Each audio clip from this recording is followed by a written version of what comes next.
Welcome to our channel. Today we how to subscribe to Microsoft Defender for Identity step by step clearly. To start the subscription process for Microsoft Defender for Identity, visit the official Microsoft website. Navigate to the Microsoft Defender for Identity product page. Click on the Get Started button to initiate the subscription. You will be prompted to sign in with your Microsoft account. If you don't have an account, select the option to create a new one. After signing in, you'll be directed to the subscription options. Review the available plans and select the one that best fits your needs. You may need to provide additional information, such as payment details and billing address. Fill in the required fields accurately to proceed. Once all information is submitted, review the terms and conditions. If you agree, confirm your acceptance to continue. After confirming, you will see a summary of your subscription.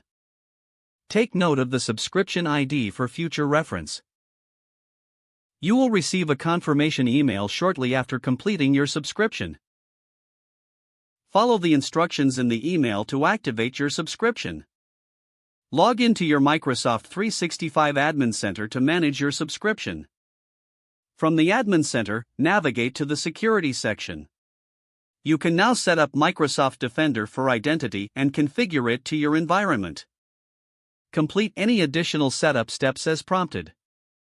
Your subscription is now active, and you're ready to enhance your identity protection with Microsoft. If the page does not load, refresh the browser or try again in a private or incognito window.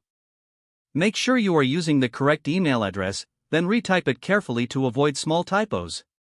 If your password is not accepted, use the reset option and create a new strong password. You can check your spam folder for verification or security emails, then complete any requested confirmation steps. Enable two-factor authentication if available to improve account security and reduce unauthorized access risk. After signing in, review your profile details so your contact information and settings are accurate and current. If you see an error message, note it down and try again after restarting your device and internet connection.